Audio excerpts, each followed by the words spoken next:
시청자 여러분, 편안한 주말 보내고 계십니까? 3월 13일 토요 랭킹쇼 지금 출발합니다. 네, 이현종 문화일보 논설위원, 최영일 시사평론가, 류재화 변호사 나오셨습니다. 어서 오세요. 어서 오세요. 안녕하세요. 그럼 저희가 준비한 첫 번째 핫랭킹 지금 바로 만나보시죠.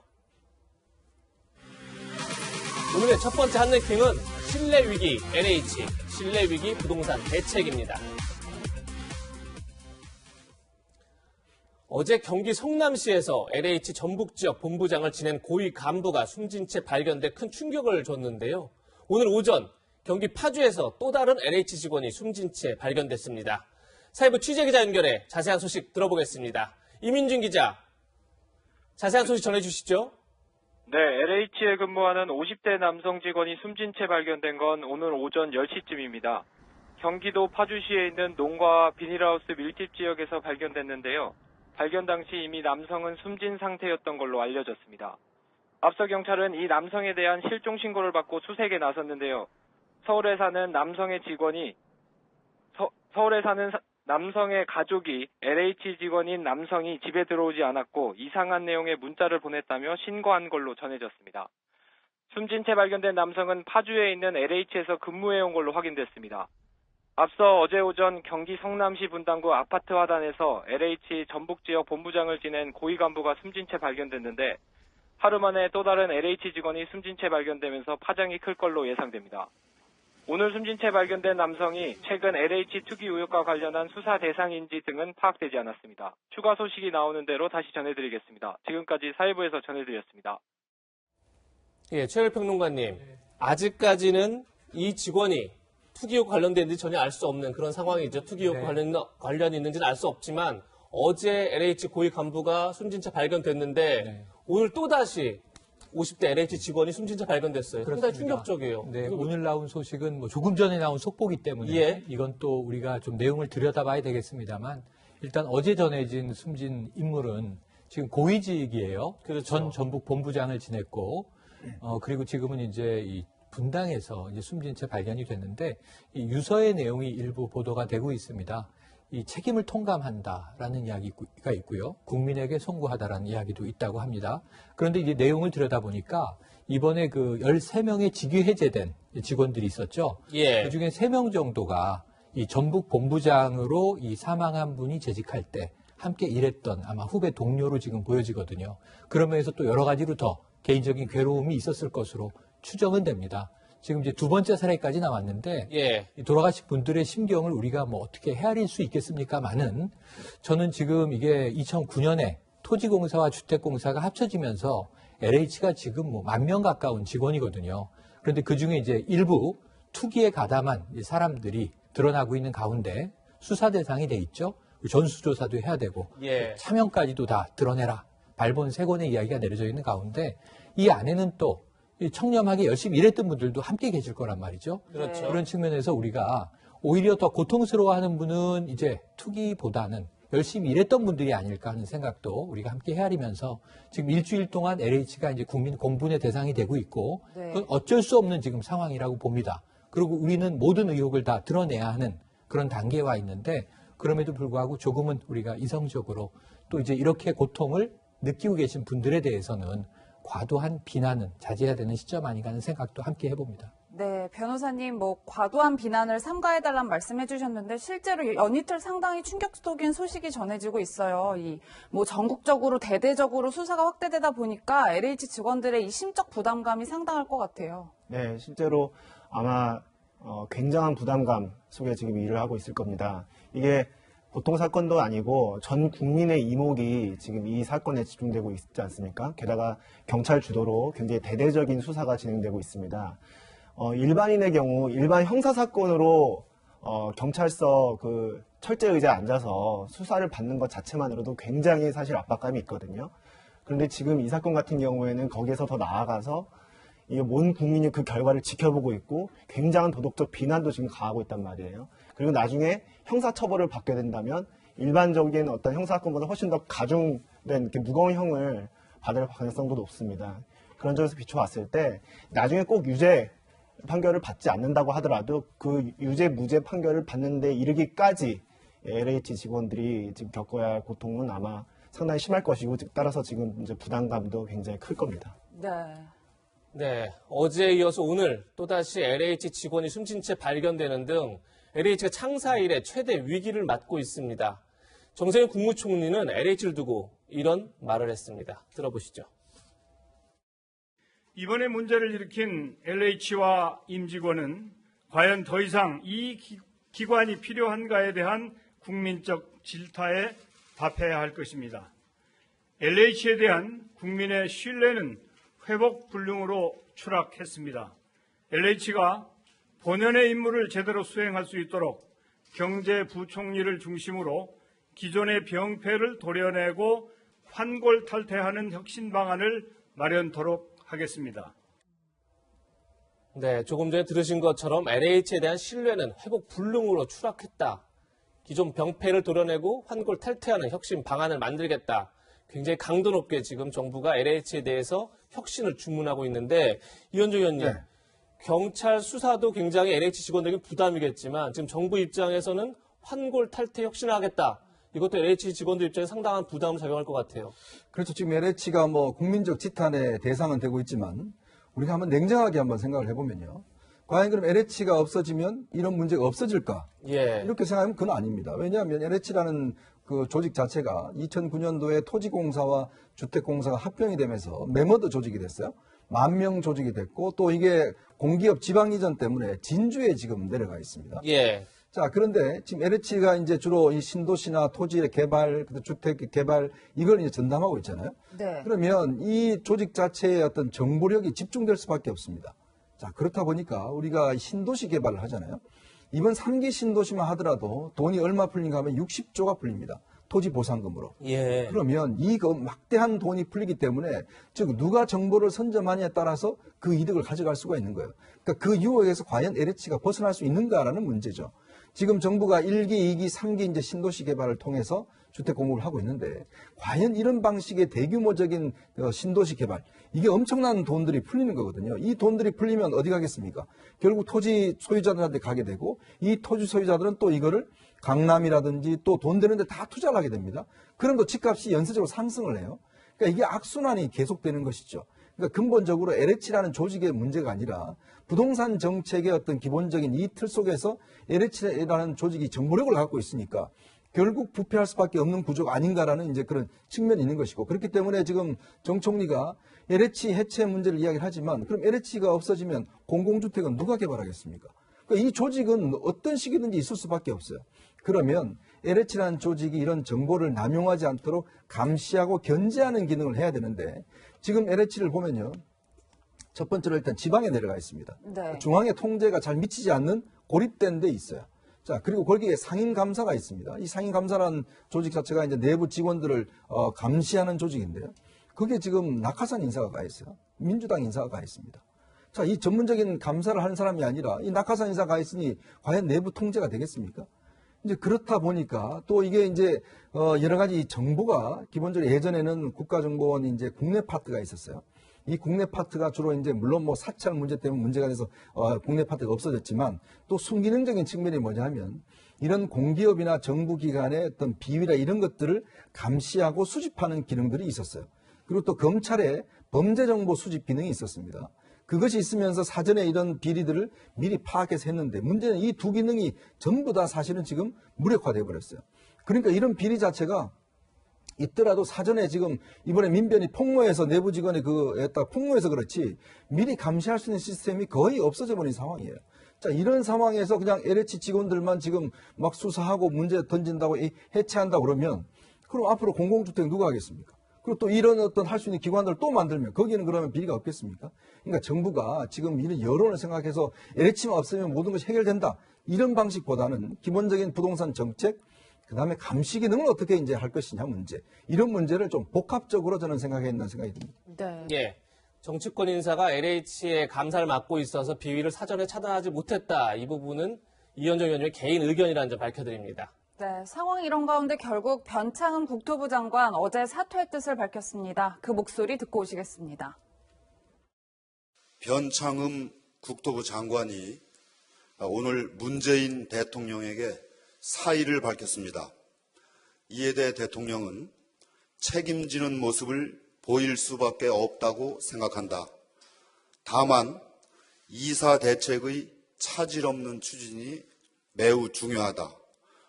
변창흠 장관 주도로 추진한 공공주도형 주택 공급 대책과 관련된 입법의 기초 작업까지는 마무리해야 한다고 말했습니다.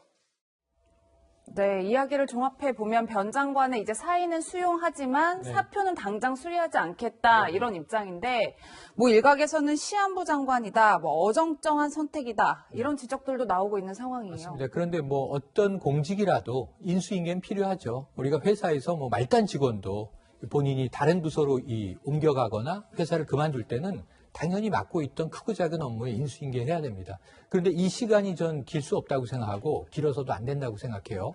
왜냐하면 지금 입법이라는 문제 때문에 시간이 좀 많이 걸리지 않을까 하는 걱정이 되는데 아니 어느 개인이라도 꼭 변 장관만이 아니라 어느 개인이라도 지금 이미 사의가 수용된 겁니다. 그러면 일의 속도나 탄력이 붙을까요? 또는 혼자 하는 일이 아니라 이 결국은 사람을 이제 리드해서 이 큰 규모의 팀이 하는 일인데 리더십이 설까요? 뭐 지시하면 따를까요? 이런 문제들을 생각을 해보면 사실은 이미 사실상 사직은 확정돼 있다. 그렇다면 시간이 길면요 혼란은 더 길어집니다. 제일 중요한 건 후임을 빨리 정하고 인수인계 시간을 줄여주는 게 이건 뭐 회사나 국가나 다 마찬가지의 이제 아주 일반적인 상식인데 그래서 변 장관의 시한부라는 표현이 붙었습니다만 그렇게 길지는 않게 빠르게 인수인계를 마치고 결국은 이제 그게 뭐 내용상의 아이디어나 실무적인 부분들은 이 장관이 하는 게 아니라 실무자들이 하는 거거든요. 그래서 이 적절한 인수인계 절차가 끝나면 저는 아마 교체 시기는 그렇게 길지 않을 것이다. 이렇게 예상을 해봅니다. 예. 정치권에서는 2월 4일 주택 공급 대책의 입법까지 마치는 이달 말쯤이 아마 변 장관의 사표 수리 시기가 되지 않겠느냐 이렇게 전망하고 있는데 이현주 의원님, 변 장관의 교체는 그렇다 하더라도 결국 변 장관이 추진했던 공공주도의 주택 공급 대책, 그리고 그 대책 자체가 동력을 잃는 거 아니냐 이런 우려도 나와요. 어떻게 보십니까? 일단요, 저는 변 장관 문제는 사실 이게 문재인 대통령이 그동안 보면 국회에서 시달린 분들이 일을 더 잘한다. 이래서 사실은 지금 28명인가? 제가 기억도 못하겠습니다. 인사청문회 그 보고서 채택 없이 임명을 했잖아요. 변 장관은 이미 인사청문회 때부터 여러 가지 문제가 있었습니다. SH공사, LH공사 사장하면서 청렴도 문제에 있어서 상당히 문제가 됐었고요. 또 개인적인 이 발언의 문제 때문에 국회에서 지금 안 된다라고 그렇게 이야기를 했음에도 불구하고 임명을 했어요. 그래서 또 변창흠표 지금 공공주택이라고 그래서 그걸 지금 공공주택으로 지금 정책을 시행을 하고 있습니다. 저는 좀 제발 좀 이제 국회에 좀 의견을 좀 들었으면 하는 생각이 들어요. 지금 상황에서 문 대통령이 바로 이게 한 이제 60일 2달도 안 된 장관을 이렇게 경질하자니 또 스스로가 한 행위에 대해서 부정하는 거리 되니까 지금 당분간 있어라 이렇게 이야기를 하지만 일이란 게 그렇습니다. 지금 이미 어떤 이 큰 사건이 터지면 당사자들은 더 이상 이제 일을 할 수가 없어요. 그리고 민심 수습을 위해서라도 변창흠 장관이 자꾸 이렇게 TV에 나오고 국민들에게 나오는 것 자체가 더 안 좋습니다. 그러면 빨리 정책을 전환하고 사람을 바꿔서 하는 것들이 민심 수습에 오히려 시간을 빨리 할 수가 있어요.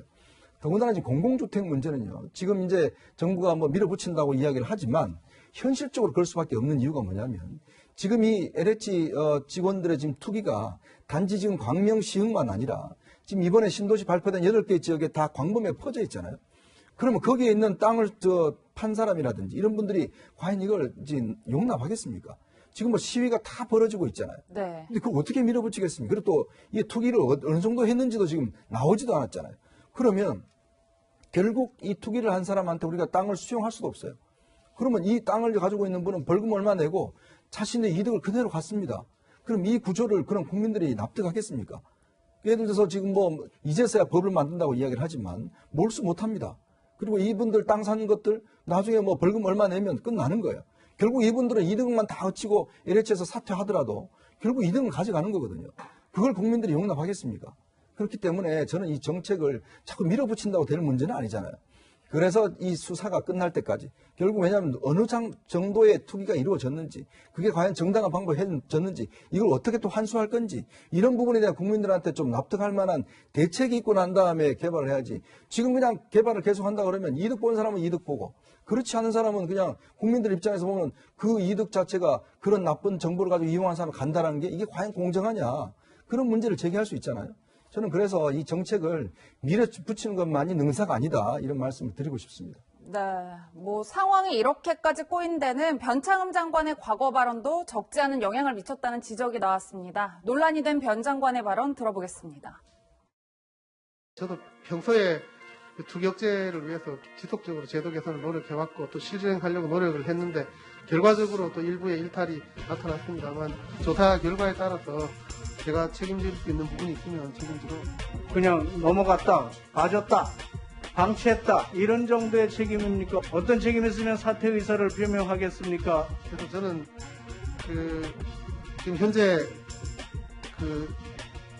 너무 중요한 역할들을 지금 하고 있습니다. 한편으로는 공공의 신뢰를 회복하는 일이고 한 달 만에 그 신도시 계획이 만들어졌다면 지난번에 LH 직원들이 공공택지 이 개발 정보를 모르고 투자했을 거라는 장관님 말씀은 진심이셨던 거네요. 제가 아는 경험으로 그렇습니다. 그럼 투기를 했던 그 직원들은 국민들이 잘못 본 겁니까? 네, 변호사님 이런 변 장관의 앞서 보신 발언들이 상황을 더욱 악화시켰다 이런 평가들이 있는데 어떻게 동의를 하시나요? 네, 물론입니다. 변 장관이 이제 잇따른 실언을 했기 때문에 상황이 더 악화됐고, 게다가 이제 LH 그 회사 내부 블라인드 게시판에 올려진 글들도 이제 굉장히 국민들의 공분을 더 샀죠. 근데 이런 국민들의 분노를 해소하기 위해서는 사실 수사가 제대로 돼야 됩니다. 근데 저는 지금 그 수사가 이미 좀 진행되고 있지만 그 결과에 대해 상당히 의문을 사실 품을 수밖에 없는데요, 벌써부터. 왜 그러냐면 이런 지능적 조직적인 어떤 부패 범죄의 전문성을 가진 검찰이 수사 시작부터 배제됐기 때문입니다. 뭐 여권에서는 이 검경 수사권 조정 때문에 검찰이 6대 범죄에 해당하지 않는 이런 유의 부패 범죄에 대해서는 수사를 할 수가 없다. 이렇게 얘기를 하지만 좋습니다. 그럼 그건 받아들인다고 하더라도 대체 이번 주에 770여 명 규모로 굉장히 크게 꾸려진 정부합동 특별수사단 합수본에 검찰은 왜 안 들어간 겁니까? 국세청, 금융위는 다 들어갔는데 검찰은 빠져 있습니다. 그리고 하는 말은 검경이 협의체를 만들어서 서로 유기적으로 협력해라라고 합니다. 그런데 사실 가장 유기적으로 협력하려면 합수본 안에 들어가서 영장 청구 문제라든가 이런 같이 기록을 공유하면서 서로 법률 검토를 같이 하는 게 제일 좋습니다. 물론 수사 주도권은 수사 개시권을 가진 경찰이 하고요. 근데 지금 그것 자체가 안 돼 있는 상황이어서 결과가 과연 좋을 것인가. 지금 압수수색도 2일날 이제 민변과 참여연대가 의혹 제기를 하고 지금 8일날 영장 발부가 이어졌단 말이에요. 네. 그러니까 지금 압수수색도 좀 뒤늦게 돼서 증거인멸할 시간을 충분히 벌어준 거 아니냐는 지금 그런 비난도 있습니다. 그게 검경이 서로 제대로 유기적으로 협력을 했다면 그렇게까지 됐겠습니까? 그래서 저는 이 검찰의 적극적인 수사 참여가 지금이라도 지금 시급하다라고 생각을 하고요. 만약에 계속 검찰이 개입하지 못하면 나중에 어떤 일이 발생할 수 있냐면 수사 결과가 좋지 않을 경우에 예를 들어서 경찰 입장에서 명운을 걸고 수사를 했기 때문에 대량 잡아들여서 이제 송치를 했을 거예요. 근데 그게 검찰이 보기에는 이게 유죄를 판단받기에는 좀 어려운데 싶어서 보완 수사를 요구하거나 예를 들어서 그중에 일부만 기소를 하거나 했을 경우에 그럼 모든 비난은 검경이 같이 지는 게 아니라 검찰이 다 뒤집어 쓰게 됩니다. 그러니까 지금 그렇게 되면은 이제 국민들도 그 책임 소재에 대해서 명확하게 판가름을 할 수가 없기 때문에 국민들의 공부를 해소하기에 그런 점도 좀 문제가 있거든요. 그래서 지금부터라도 빨리 검찰이 수사에 적극 참여했으면 좋겠습니다. 네. LH 투기 의혹 사태가 어디까지 번질지 알 수 없는 상황인데 LH 투기 의혹과 맞물려 정치권을 뜨겁게 달구는 또 다른 이슈가 있습니다. 다음 한랭킹에서 만나보시죠. 저희가 준비한 오늘의 두 번째 한랭킹은 대통령 사저 논란의 여야 전면전입니다. 네, 어제 문재인 대통령이 경남 양산 사저와 관련해서 직접 언급한 내용이 정치권에서 큰 논란이 되고 있습니다. 먼저 어떤 내용인지 같이 보시죠. 문재인 대통령은 어제 SNS에 선거 시기라 이해하지만 그 정도 하시지요. 좀스럽고 민망한 일입니다. 대통령 돈으로 땅을 사서 건축하지만 경호시설과 결합되기 때문에 대통령은 살기만 할 뿐 처분할 수도 없는 땅이지요. 노무현 전 대통령의 봉화 사저를 보면 알 수 있지 않나요? 모든 절차는 법대로 진행하고 있습니다. 이렇게 글을 올렸습니다. 좀스럽다, 민망한 일이다. 굉장히 거친 표현을 쓰면서 직접 반박한 건데 유지아 변호사님, 예. 먼저 대통령이 어떤 사저와 관련해서 어떤 논란이 있기 때문에 이런 글을 올렸는지 설명을 좀 해주시죠. 예, 지금 대통령의 이제 양산 사저와 관련해서 논란이 되고 있는 건 법적으로 크게 두 가지입니다. 먼저 첫 번째로는 이 사저 부지가 농지인데, 그러니까 부지 중에 농지가 섞여 있는데, 예. 그 농지를 취득하는 과정이 적법했느냐입니다. 두 번째는 농지 취득 과정이 적법했다고 하더라도 지금 이제 얼마 전에 이제 보도된 바에 따르면 그 농지 부분이 전용 허가됐다는 거거든요. 그러니까 이 농지에는 원래 주택을 지을 수 없는데 저기 저 화면에 보시면 예. 빨간색 부분이 원래 농지인데 이게 이제 여기에 주택을 지을 수 있게끔 전용 허가를 양산시장이 내줬다는 겁니다. 네. 위에 있는 저 빨간색 부분이 그렇습니다. 원래 농지인데 올해 1월 달에 대지로 전환이 된 거죠. 예, 그렇습니다. 이게 농지가 대지로 전환된 게 어떤 의미를 지니냐면 이게 일단 농지 전용 허가를 받아야 되는데 그게 이렇게 쉽게 아무나 받을 수 있는 게 아닙니다. 이제 그게 농지 전용 허가를 하더라도 그 농지가 이제 보전될 필요가 그렇게 크지 않다는 이제 여러 가지 심사 기준을 충족해야만 전용 허가를 내주고요. 예. 전용 허가를 내준 다음에 저기에 주택을 짓게 되면은 이 농지의 지목이 대지로 바뀝니다. 토지 형질 변경이 되는 건데요. 지목이 농지일 때와 지목이 대지일 때는 그 토지의 가치가 현격하게 차이가 나거든요. 예. 이제 그런 부분 때문에 아까 말씀드렸다시피 농지 취득 과정 자체가 적법했느냐의 문제 하나와 예. 농지 전용 허가, 그래서 농지라는 그 지목이 답 이런 지목이 대지로 바뀌는 그 과정이 적법하고 혹은 더 나아가 정당했느냐에 대해서 지금 문제를 제기하고 있는 겁니다. 네, 위원님, 어쨌든 대통령의 사전은 어쨌든 처분할 수 없는 땅인 건 맞는 말인데, 일단 대통령이 SNS에 본인의 심정을 이렇게 좀 격앙되게 쓴 것 자체가 굉장히 이례적이란 평가가 있어요. 그렇죠. 문재인 대통령이 이제 1년 이제 남았지 않습니까? 내년 이제 3월 9일 선거가 이제 있으면, 그 다음에 이제 아마 내려가셔야 되는데, 원래 이제 양산에, 사저가 있죠. 근데 그것이 이제 진입로라든지 또 이게 대통령이 거주하게 되면 경호시설이 있어야 됩니다. 근데 경호시설을 도저히 하기에는 너무 어렵고 또 여러 가지 보완적인 어떤 그런 시설이 필요해요. 그래서 이제 다른 지역의 땅을 이제 했는데 그거 보니까 이게 지금 이 대지하고 이 나중에 농지하고 섞여 있는 땅이라는 거예요. 근데 문제는 뭐냐 하면 대통령 입장에서 지금 이렇게 내려가야 되는데 이게 왜 이걸 가지고 불법이 전혀 없는데 왜 자꾸 이렇게 문제 삼느냐. 그 부분에 대한 이제 본인이 항변을 하는 거는 저는 충분히 이해가 갑니다. 사실 예전에도 보면 우리 대통령들이 이제 노무현 대통령 때도 그때 이제 봉하마을 내려가실 때 그게 임야였거든요, 땅이. 임야를 대지로 바꿨어요. 이제 그러다 보니까 또 여러 가지 논란이 또 그때도 있었어.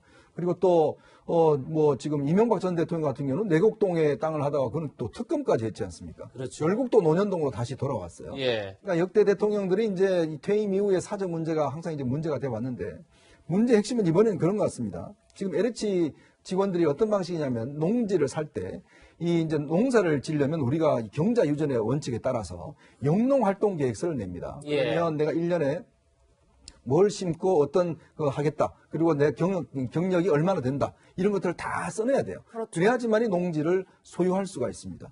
근데 지금 대통령이 이 땅을, 이 농지를 취득을 할 때 11년간 영농 활동을 했다. 이렇게 예. 이제 돼 있는 거예요. 아시겠지만 문재인 대통령 2012년 대선 나갔습니다. 그리고 지금 이번에 대선에 지난 2017년 대선에 됐지 않습니까? 그러면 과연 그럼 11년 동안 어떻게 영농 활동을 할 수가 있지? 이 부분에 대한 이제 일반적인 의문을 가질 수 있잖아요.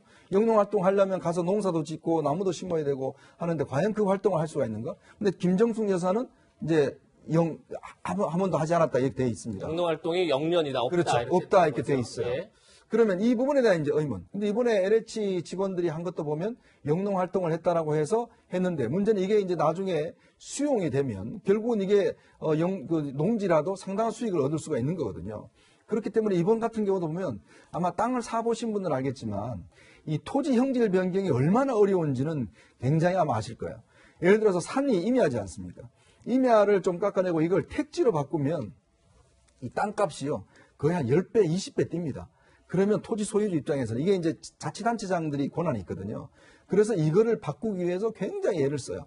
아파트 들어설 때. 왜냐하면 임야인데 거기 아파트 한 지가 들어서면 그 땅 소유 한 분은 뭐 대박이 나는 거죠. 근데 이게 이제 1년 만에 이게 자치단체장이 바로 형질 변경을 해줬다는 거예요. 물론 대통령이 뭐 집을 팔지는 않을 겁니다. 예. 근데 이제 물론 상속은 되겠죠. 이제 그렇기 때문에 야당에서는 이 방식 자체가 지금 LH 직원들하고 뭐가 차이가 나느냐에 대한 이제 문제 제기를 하는 것이고 네. 대통령은 아니 내가 지금 내려가서 이거 뭐 계속 여기 살 거고 팔 것도 아닌데 네. 왜 이렇게 또 이익 가지고 하느냐에 대해서 좀 격한 마음에 아마 이렇게 좀 본인이 직접 이렇게 SNS 통해서 대응하신 것 같습니다. 네. 예.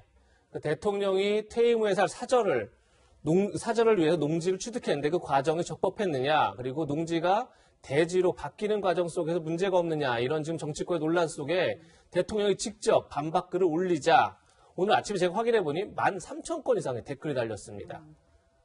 야권에서는 이준석 전 미래통합당 최고위원이 대통령의 민망한 일이다, 이 글에 대해서 저도 민망합니다. 11년 경력의 영농인 대통령님, 이런 글을 올렸고요. 그리고 밑에 보면 대통령의 공식 메시지에 좀스럽다는 표현을 써도 되느냐, 이런 지적도 있고요. 반면에 대통령님 항상 응원하고 늘 믿습니다. 끝까지 함께, 그리고 든든합니다. 정부의 기조를 적극 지지합니다. 이런 글도 있습니다. 최근에 평론가님, 네. 대통령이 직접 반박하는 글을 올리고 거기에 13,000건 이상의 댓글이 달리고 상당히 이례적이죠. 이례적이죠. 이례적인데 뭐 지나간 미국 정부를 생각해보면 뭐 트럼프 대통령 매일 이런 일이 벌어졌던 거 아니에요. 그래서 문재인 대통령이나 혹은 또 우리나라 이 대통령직의 특성상 이 국민들에게 뭔가 감정적인 표현을 거의 하지 않습니다. 예. 아시아 지도자들이 비슷한데 미국은 이제 우리와 완전히 다른 분위기, 기자와 싸우기도 하고 막 그러잖아요. 예. 이례적이긴 한데 지금 이제 문재인 대통령도 인간인지라 임기가 얼마 남지 않은 상황에서 선거 시기라는 점은 이해합니다만 하고 이제 이 이야기를 한 거죠. 네. 지금 밑에 있는 댓글 자체가 선거 시기임을 반영하고 있어요. 예. 두 개로 쪼개집니다. 중간 댓글 없습니다. 예. 지지와 적극적인 대통령의 어떤 찬성 아니면 반대 이렇게 지금 나뉘어지는 거거든요. 그래서 선거 시기에 대통령의 이 감정 표현 이게 일단 득이 될까 실이 될까 또 이건 이제 여야가 아마 셈법을 가지고 있을 텐데 그 문제는 그럼에도 불구하고 명확한 건 투기는 아니다. 예. 팔 수 없는 것이다. 그리고 이제 상속은 된다고 말씀하셨는데 대부분 기부 체납을 하는 경우가 최근에 많죠. 투자의 경우요. 일종의 이제 예. 기념관으로 이제 예. 가는 거죠. 그래서 그래야 된다고 또 생각이 되고요. 생전에 그것을 또 밝힐 것으로 예상을 하고 밝혀야 된다고 저는 생각을 합니다. 그래서 역대 대통령들의 기념관인데 사전은 항상 논란이 안 된 적은 없어요. 아까 이현정 의원님 말씀하셨지만 이 YSDJ 때는 상도동, 동교동 이렇게 그냥 상징적으로 돼 있다 보니까 지금 이제 소소한 기념관으로 바뀌었는데 예. 그 이유를 보시면은 전두환 전 대통령 사전 지금 추징이 안 돼서 아직도 예. 역사적으로 시끄럽고 그 이후에 또 이제 보수 정당의 두 대통령은 주로 강남 쪽에 계시고 또 진보 정당의 두 대통령 노무현 대통령이나 현직 문재인 대통령은 또 지방 쪽이란 말이에요. 그래서 이제 이 흥미로운 패턴이 있는데 항상 논란은 있었다. 왜냐하면 반대가 절반 정도는 되니까요. 예. 그래서 선거 시기라 벌어진 일이다라고 생각하고 이번엔 좀 다 함께 여야가 좀 슬기롭게 넘어갔으면 좋겠습니다. 네, 위원님 뭐 앞서 보신 것처럼 누리꾼들의 반응이 굉장히 뜨거울 뿐만 아니라 이 반박글을 두고 정치권에서도 갑론을박이 이어지고 있는 게 보시면 일단 여권에서는 야권의 정치 공세가 도를 넘었다 이런 류의 이제 비판이 강하고 반면 야권에서는 뭐 왜 국민의 분노에 공감하지 못하느냐 실망이다 이런 취지의 분위기들이 많이 있는 것 같아요. 뭐 아무래도 선거가 있으니까요. 선거 때문에 이제 이렇게 또 이 논란 자체가 되는 것 같은데 물론 지금의 여당분들이 또 예전에 야당일 때 똑같이 좀 문제 제기를 했습니다. 예. 그래서 뭐 저는 똑같다는 생각이 들고 왜 이렇게 이 부동산 문제에 대해서 국민들이 민감해하나 바로 이 현실 때문에 그렇습니다. 아시겠지만 문재인 정부 들어서서 집값 상승 제가 뭐 퍼센테이지 이야기 하지 않더라도 다 실감하실 겁니다. 또 부동산 정책 26번이나 발표가 됐지만 집값이 여전히 안정되고 있지 못한 상황이에요. 그리고 지금 뭐 결혼한 이제 이 젊은 부부들 같은 경우에 집 구한다고 해봤지만 이 대출 자체가 잘 되지 않습니다. 이제 그렇다 보니 이게 뭐 대출도 안 되고 그것도 세금도 엄청나게 많이 붙었어요. 다들 이 문제에 민감하고 있는 상황에서 최근에 이제 문 대통령 따님의 이제 그 땅 이제 그 문제라든지 또 처남의 문제라든지 이런 게 또 나오고 또 LH 사태가 터지고 하니까 아니 돈 있는 사람들 국회의원들은 뭐 다 이렇게 해서 다 하는데 우리 국민들은 성실히 일해서 저축해서 집을 구하려는데 집도 못 구하는데 이렇게 권력 있는 사람들은 다 하는 게 이게 무슨 말이 되느냐 정보가 있다라고 투기하고 이게 말이 되느냐 바로 그 분노감 자체가 있는 거거든요. 저는 그래서 그걸 좀 이해를 하셨으면 좋겠어요. 이 문제가 대통령이 물론 뭐 아마 본인이 화가 나셔서 좀 저런 이제 좀스럽다 이런 표현을 썼지만 지금 이 사태에 대해서 국민들이 많은 분노를 하고 있기 때문에 이 문제에 대한 논쟁이 되는 것이기 때문에 또 이 사실은 이제 뭐 앞으로도 이 문제가 지금 오늘 뭐 여러 가지 또 일이 벌어지면서 많을 겁니다. 그렇지만 국민들이 지금 상당히 이 문제에 대해서 분노하고 있다. 이걸 정치권은 좀 이해를 했으면 좋겠습니다. 네. 다음 주에도 이 논란이 상당할 것 같은데 먼저 야권의 주장부터 들어보겠습니다. 청와대는 대통령의 사저 설립 계획을 즉각 변경해야 할 것입니다.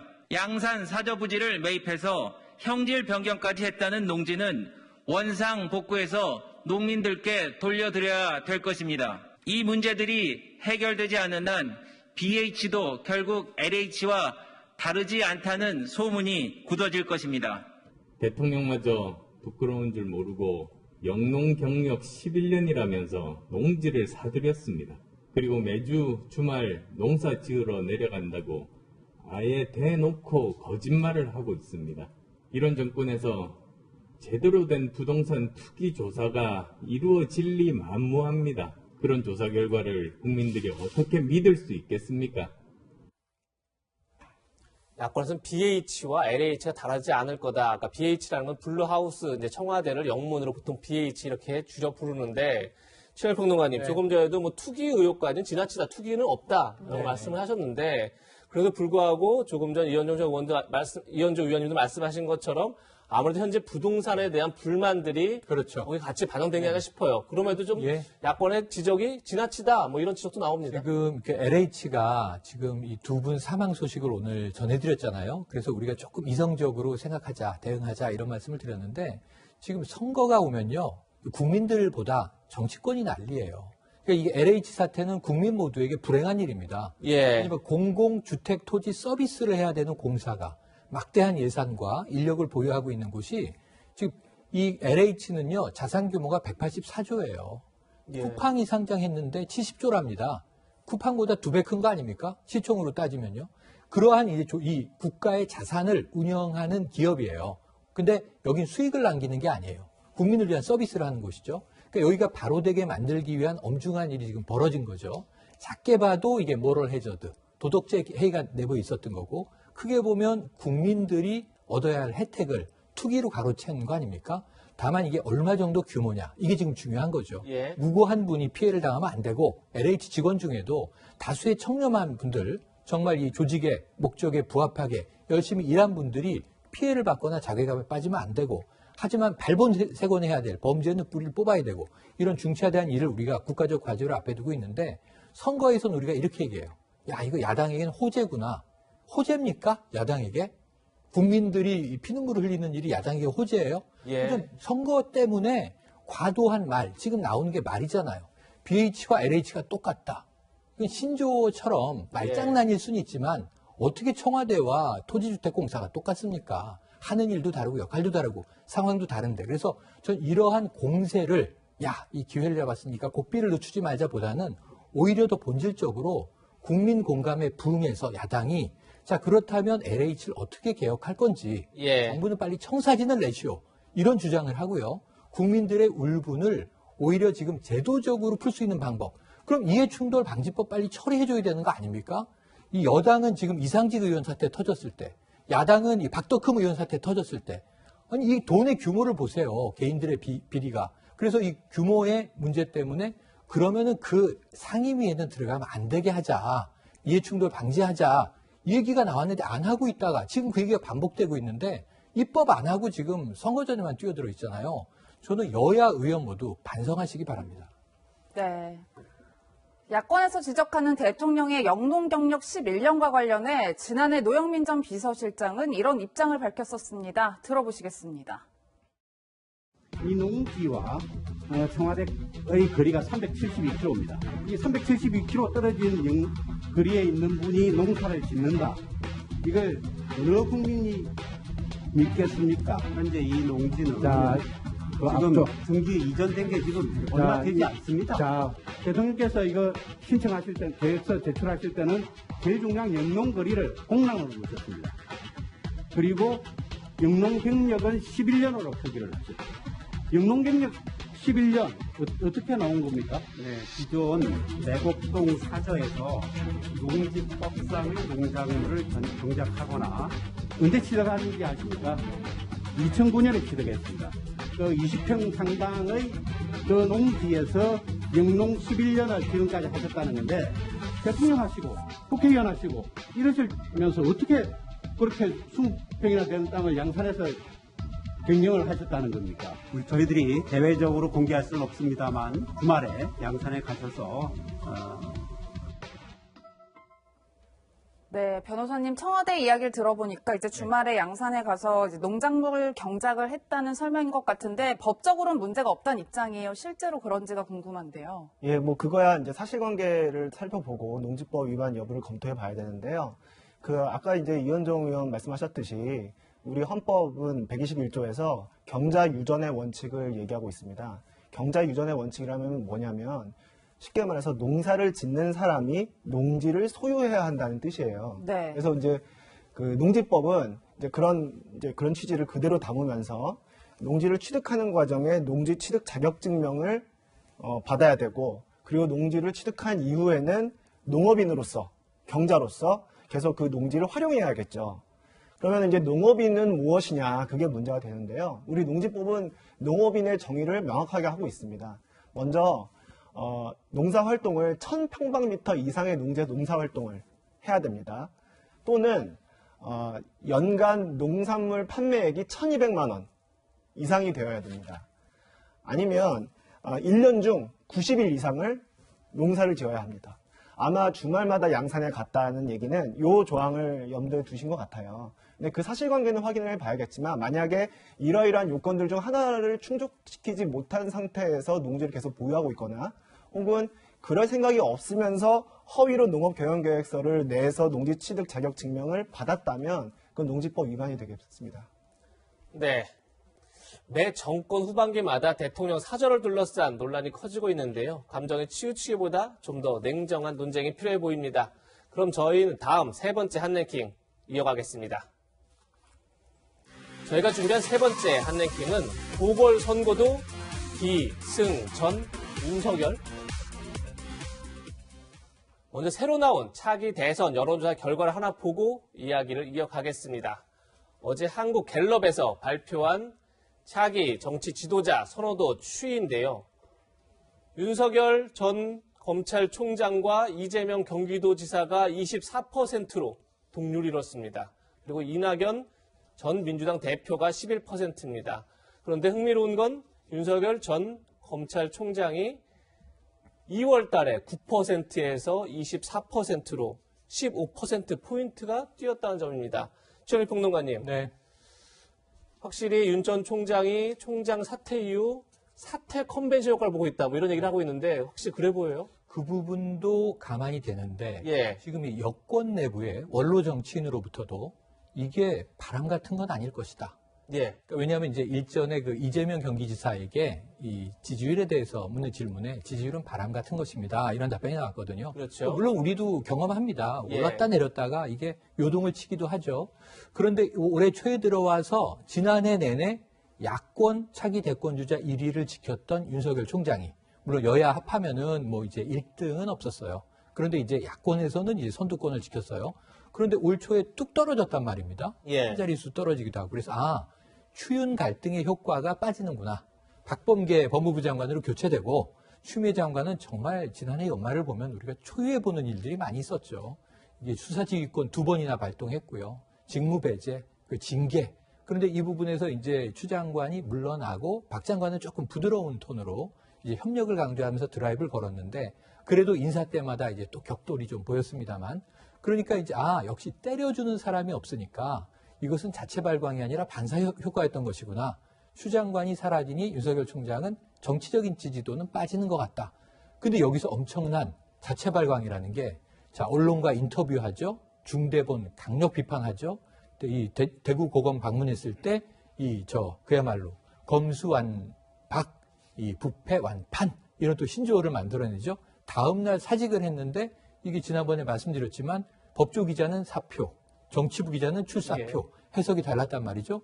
그리고 정치권에 나오는 건 기정사실화돼 있는데 본인은 정치의 정도 아직 얘기를 안 하고 있어요. 컨벤션 효과는 빠졌을 시기로 저는 보고요. 네. 그렇지 않고 이제는 정치인 윤석열로서의 기반을 다지고 있는데 이 기저가 생각보다는 만만치 않다. 이런 느낌이 듭니다. 네, 위원님 뭐 만만치 않다란 말씀 주셨는데 같은 이 여론조사를 두고 여권 내 반응들이 좀 엇갈리고 있는 것 같아요. 그렇죠. 지금 뭐 사실은 뭐 한 10여 년을 대권 주자로 있어도 10% 못 넘는 분들이 많은데 예. 한 달 만에 15%포인트 올랐다는 거는 뭐 제가 볼 때도 아마 이런 현상은 거의 없었던 것 같아요. 근데 이제 우리가 정치인들의 이제 대권 후보들의 여론조사 이렇게 볼 때는 중요하게 보는 포인트가 이제 몇 가지가 있는데요. 과연 이 지지도를 자기가 만들었냐? 아니면 누가 만들어줬느냐. 아까 이야기는 자체 발광이냐 반사체냐 이런 것들이 이제 있어요.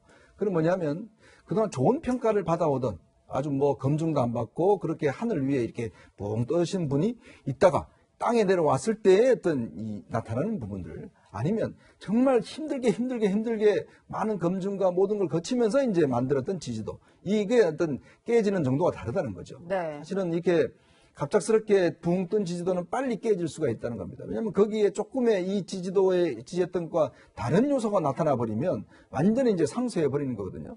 뭐 기억하시겠지만 반기문 전 사무총장도 오시자마자 거의 30% 지지도가 했는데 문제는 몇 가지 사건을 딱 거치고 나니까 지지도가 확 빠져버렸어요.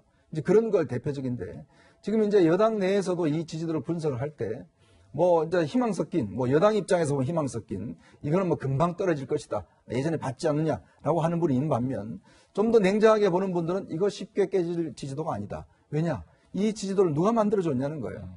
뭐 다 아시겠지만 사실 이 지지도는 여당에서 만들어준 지지도입니다. 지난 1년 동안 추미애 전 장관이 윤석열 총장에게 징계, 수사 지휘권, 뭐 정말 뭐 가족에 대한 수사라든지 모든 걸 다 했기 때문에 결국 이 지지도는 여당에서 만들어준 지지도이기 때문에 쉽게 빠지지 않는다는 거거든요. 바로 그 부분을 이제 유인태 전 총장이 지적을 한 겁니다. 그렇기 때문에 거기에 맞게끔 여당도 전략을 짜야지 자칫 이 지지도 그냥 빠질 거야 라고 이렇게 본다라면 굉장히 큰 코 다칠 수가 있다. 그렇기 때문에 아마 좀 여당에서도 이 현상을 단순히 예전에 어떤 그런 윤석열 전 총장이 예전에 제3후보와 똑같은 사람으로 봐서 전략을 짜면 저는 큰 실수를 하지 않겠는가 싶습니다. 네. 또 다른 관심이 윤석열 전 검찰총장이 누구와 손을 잡고 정치를 할 것이냐 이 부분일 텐데 일부 언론에서는 여권 인사 중에 한 명이었던 김한길 전 대표를 접촉했다 이런 보도를 하기도 했습니다. 그런데 김 전 대표가 한 언론사 카메라에 포착됐습니다. 그런데 아무런 답변 없이 웃기만 했습니다. 잠시 보시죠. 윤석열 총장과는 정치적 연대를 하시는 건가요? 최근에 만나보신 적 있으신가요? 정치적 연대를 생각하고 계시는 건가요?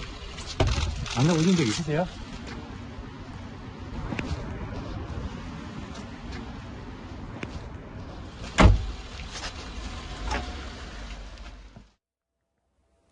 유지아 변호사님, 좀 김한길 전 대표는 아무런 말씀 없이 웃으면서 가다 보니까 진짜 실제 접촉이 있는 건지 없는 건지 아직 오리무중인데 확실히 관심은 윤석열 전 총장이 과연 여야를 아우르는 어떤 제3지대를 만들어낼 수 있느냐 이 부분일 텐데 혹시 변호사님은 어떻게 보십니까? 예, 그 한국 정치에서 그 이제 양당제 폐가 사실 오랫동안 이어져 왔죠. 그래서 이제 적대적 공생관계라는 말도 있었습니다. 그래서 양당제로 비롯한 어떤 이념주의, 진영주의 때문에 정치가 국민을 걱정하는 게 아니라 국민의 정치를 걱정한 지가 이미 오래됐죠. 그래서 2010년대에 안철수 현상이라는 게 나왔고, 그리고 제3지대에 대한 국민들의 열망이 이제 커졌습니다. 지금도 그 열망은 여전히 해소되지 않은 채로 있는 것으로 보입니다. 다만 윤석열 전 총장이 그 제3지대를 본인 힘으로 펼칠 수 있을까를 결정할 때는 변수가 있다고 봅니다. 하나는 뭐냐면 윤석열 총장 개인의 역량이에요. 아까 이현정 의원 말씀하셨다시피 이게 이제까지는 뭐 반사체냐 자체 발광체냐 이제 그 논의가 있습니다. 이제까지는 윤석열 총장이 이렇게까지 대선 주자의 지위에 오르게 된 데에는 청와대와 이제 여당이 윤석열 총장을 때려줬기 때문에 사실 그 반사이익으로 큰 것도 있고요.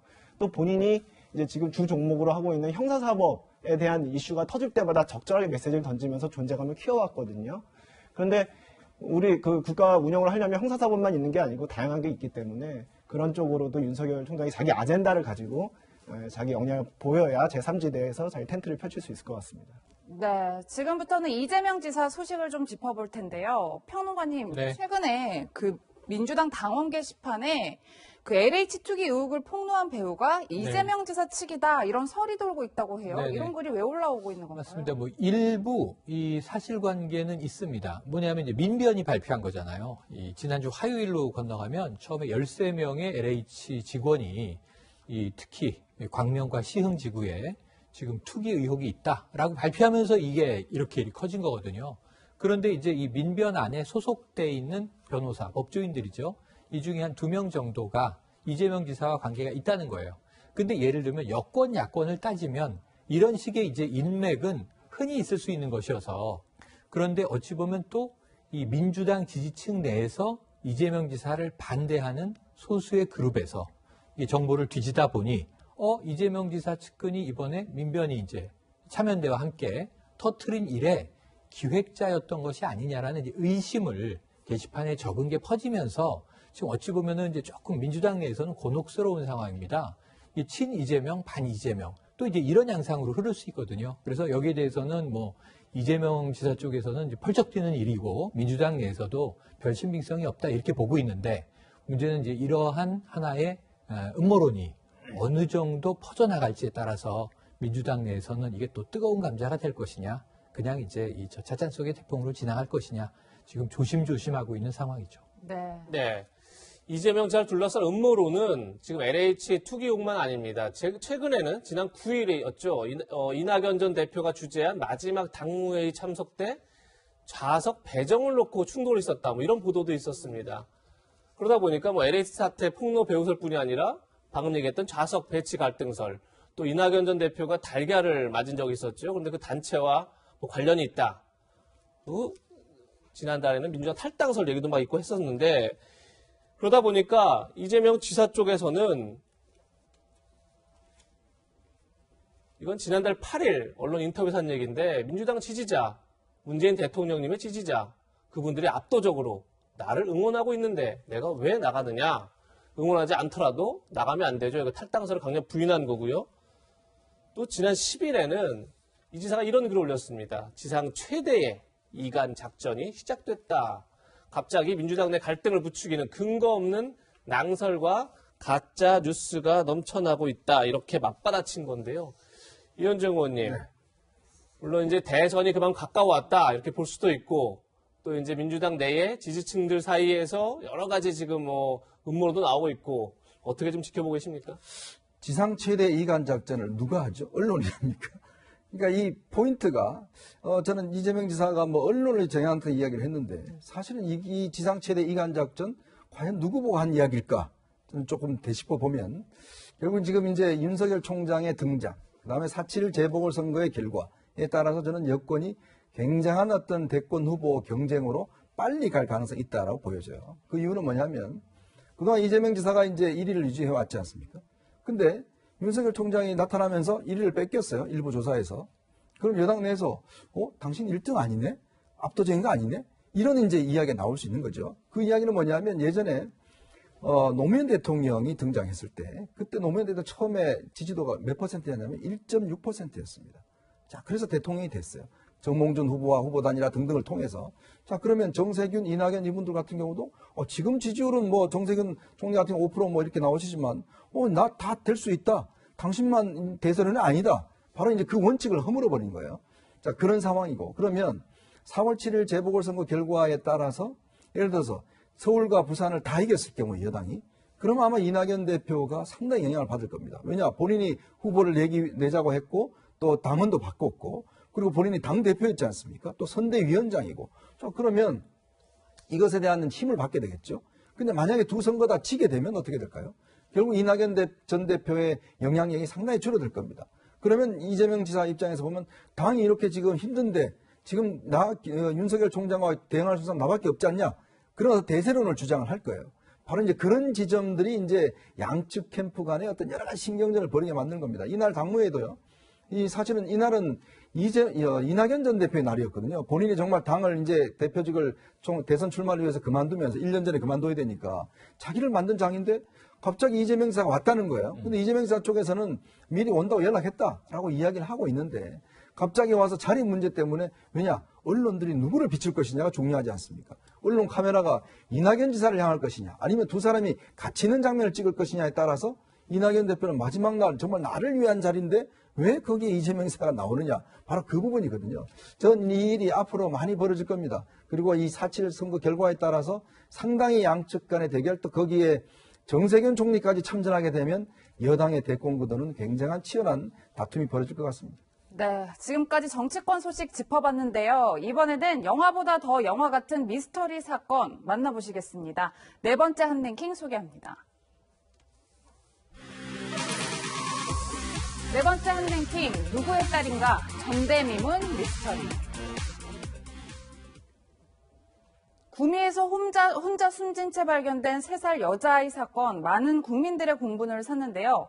변호사님, 우선 이 사건에 대한 개요를 좀 알기 쉽게 정리를 해주실 필요가 있을 것 같아요. 예, 그러겠습니다.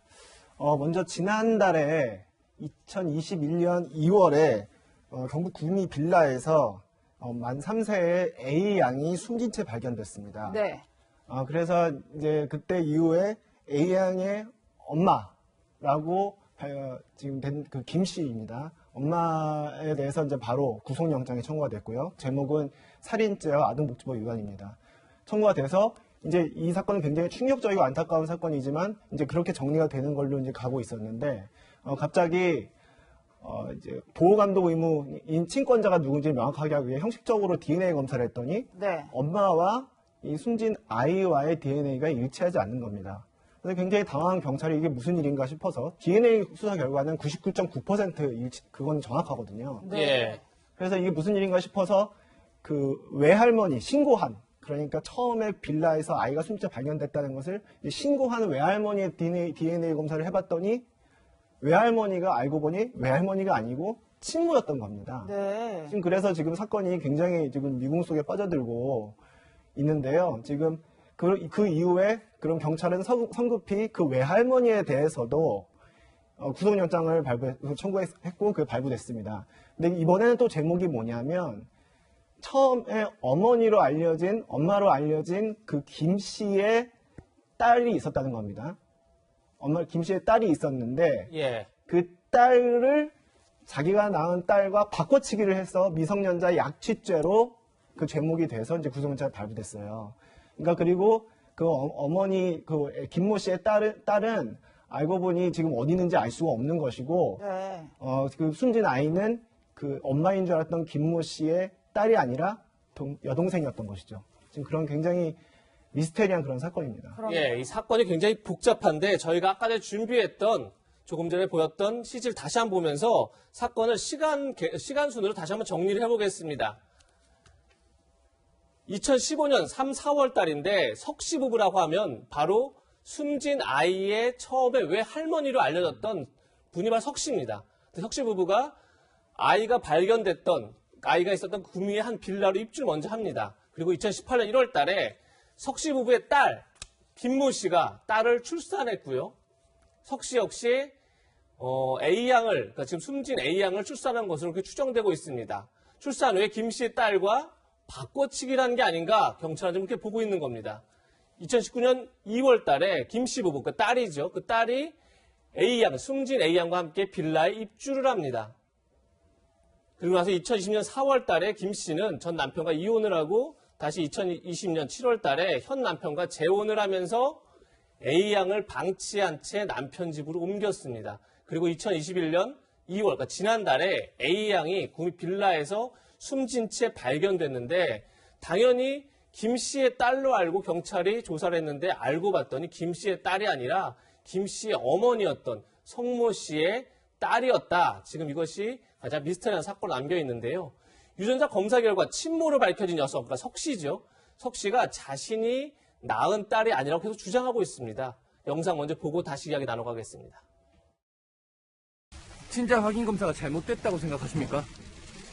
억울한 점 있으시면 지금 말씀 좀 해주세요.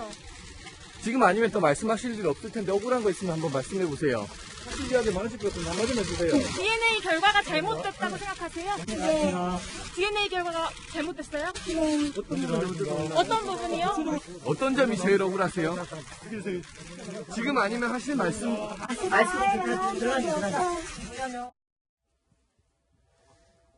평론가님, 사건이 굉장히 복잡해서 다시 한번 정리를 했지만 여전히 뭐 이해하기 쉽지 않을 수도 있을 것 같은데, 어쨌든 지금 외할머니로 알려졌던 석 씨와 숨진 아이가 유전자가 일치한다가 친모다, 지금 이런 겁니다. 그런데 지금 조금 전에 들은 것처럼 석 씨는 내가 낳은 딸이 아니다, 나는 딸을 낳은 적이 없다, 그리고 자신의 딸이었던 김 씨가 낳은 아이가 맞다, 계속 주장하고 있어요. 유전자 검사가 틀릴 확률 0.0001%가 있으니까 뭐 그게 맞지 않다면 이 석 씨 외할머니인 줄 알았지만 친모인 저 인물은 거짓말을 하고 있는 것이죠.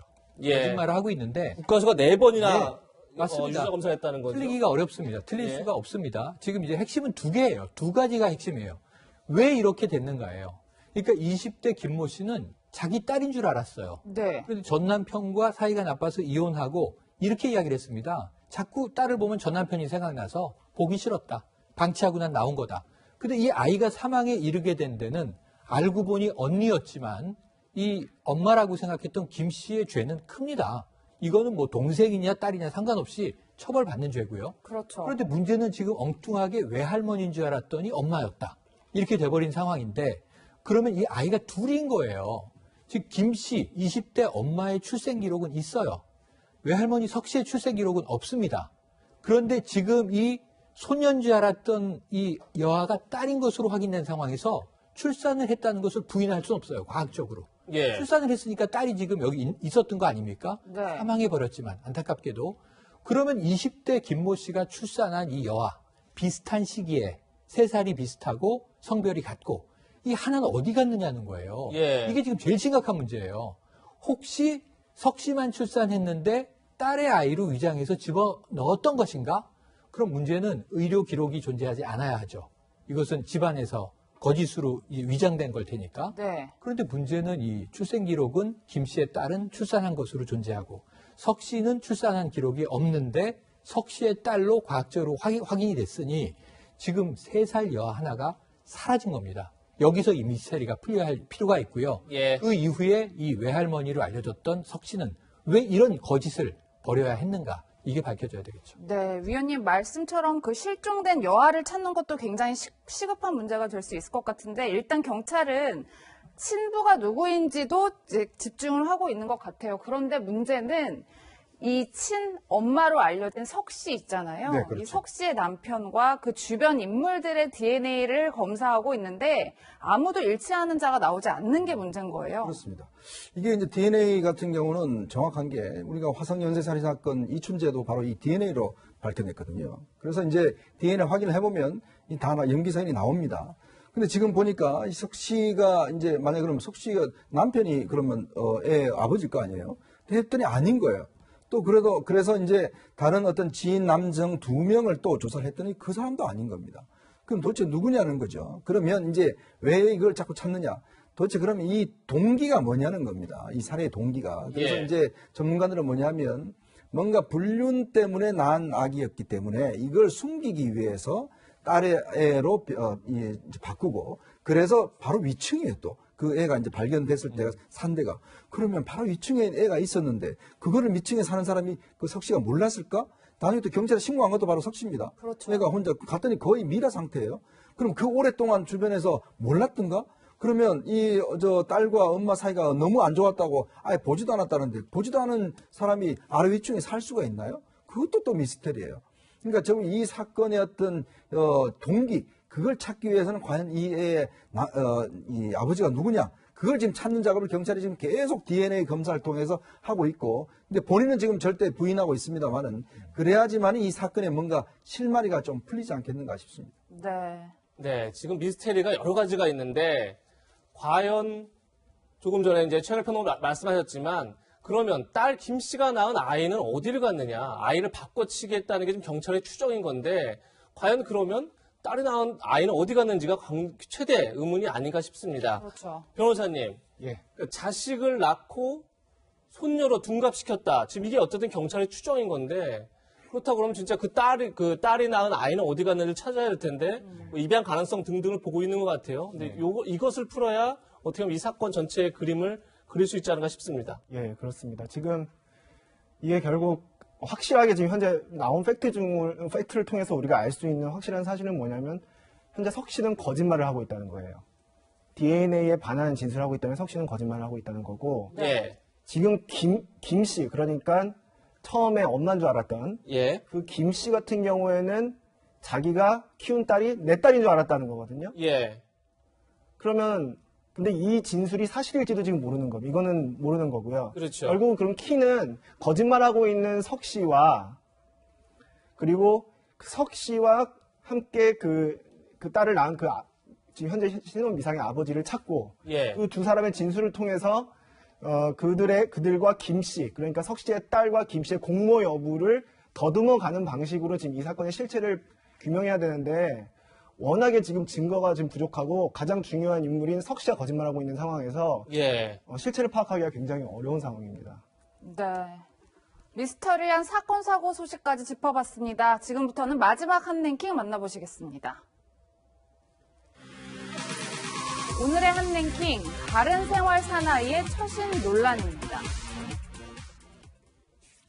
평소 바른생활과 열정 넘치는 모습을 보여줬던 가수 윤호 씨가 코로나19 방역 수칙을 어긴 사실이 적발되면서 사과를 했습니다. 평론가님, 이 윤호 씨가 코로나19 방역 수칙을 어겼다 이런 보도가 나오면서 논란이 되고 있는데 사건 개요를 좀 설명해 주시죠. 논란과 함께 진실 공방도 있어요. 양측의 입장이 달라요. 보도된 내용을 말씀드리면 윤호가 지난 2월 말 이 강남의 청남동에 있는 한 유흥업소에 갔는데 10시까지가 이제 영업 시간이에요. 그렇죠. 우리가 잘 알고 있죠. 이때 되면 뭐 부랴부랴 다 나갑니다. 네. 10시가 넘은 시간에도 지인들과 남아 있었다. 그리고 이 유흥업소에 여성 종업원도 함께 있었다. 자정까지 머물렀다. 그러다가 경찰이 급습을 했다는 거예요. 단속을 한 거죠. 그런데 지인들이 필사적으로 막으면서 윤호 씨는 도주를 이제 했다는 거예요. 이게 보도 내용입니다. 근데 여기서 이제 반론은 뭐냐면 방역 수칙을 어긴 것은 인정하고 이건 굉장히 이제 정중한 사과를 했습니다만 지인이 고민 상담을 요청해서 지인이 있는 곳으로 갔는데 유흥업소였던 것이다. 방역 수칙 어긴 것에 대해서는 괴로웠고 사과한다. 도주 시도한 적 없다는 거고요. 여성 종업원은 없었다는 겁니다. 이 정도의 내용이 지금 보도되면서 일파만파 진위 공방이 커지고 있네요. 네. 예, 지금 보시는 것처럼 SN 엔터테인먼트, 그러니까 윤호의 소속사죠. 거기서는 윤호는 단속 당시 도주를 시도한 사실이 전혀 없다. 공무집행에 성실히 업조해서 곧바로 현장에서 신분 확인 뒤 귀가 조치를 받았다. 친구 일부가 당황해서 항의하긴 했으나 이는 윤호와는 관계없는 일이다. 이렇게 해명을 했다는 점도 분명히 말씀드립니다. 그럼에도 불구하고 이현주 의원님, 소속사 입장을 내놨지만 방역 수칙을 어긴 것 자체는 틀림없는 사실 같고 그렇게 되면 윤호 씨가 굉장히 바른 생활 사나이다. 이렇게 지금까지 연예계에서 많이 알려졌는데 그 이미지 타격은 불가피할 것 같아요. 네. 그렇죠. 지금 뭐 일단 유명 인사들에 잇따른 방역 수칙 위반 문제가 이제 사회적 논란이 되고 있지 않습니까? 사실 참 누구나 힘듭니다. 또 이제 뭐냐면 우리가 벌써 1년 넘게 이 코로나와 싸우고 있다 보니까 개인의 사생활이나 이런 생활 자체가 완전히 제약당하는 상황이잖아요.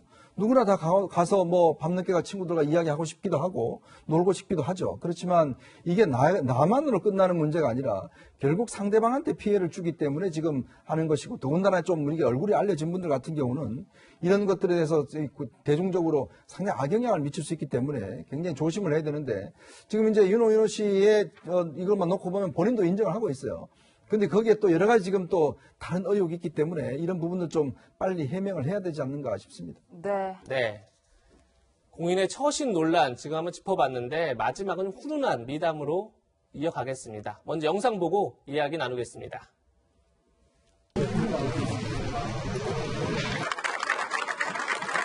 선후배분들 많이 계시고 제가 일단은 배워야 될 것 같습니다. 우리 선수들하고 한마음으로 잘 맞춰가지고 이기러 왔습니다. 잘 부탁드리고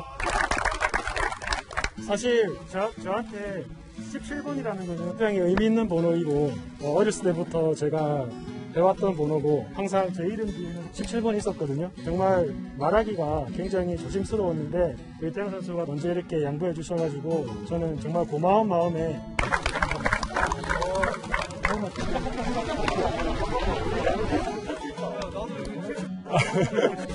17번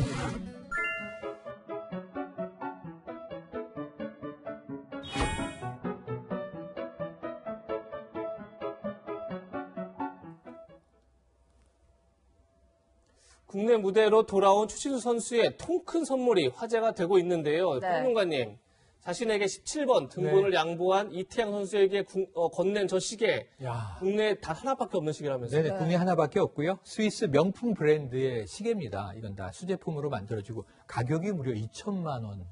2천만 원짜리 시계예요? 전 2천만 원짜리 시계를 팔을 못 들게 될 것 같은데. 네. 네, 그런데 이제 저걸 또 찹니다. 예. 그런데 이제 추신수 선수의 철학이 참 좋아요. 예. 세상에 거저받는 것은 없다.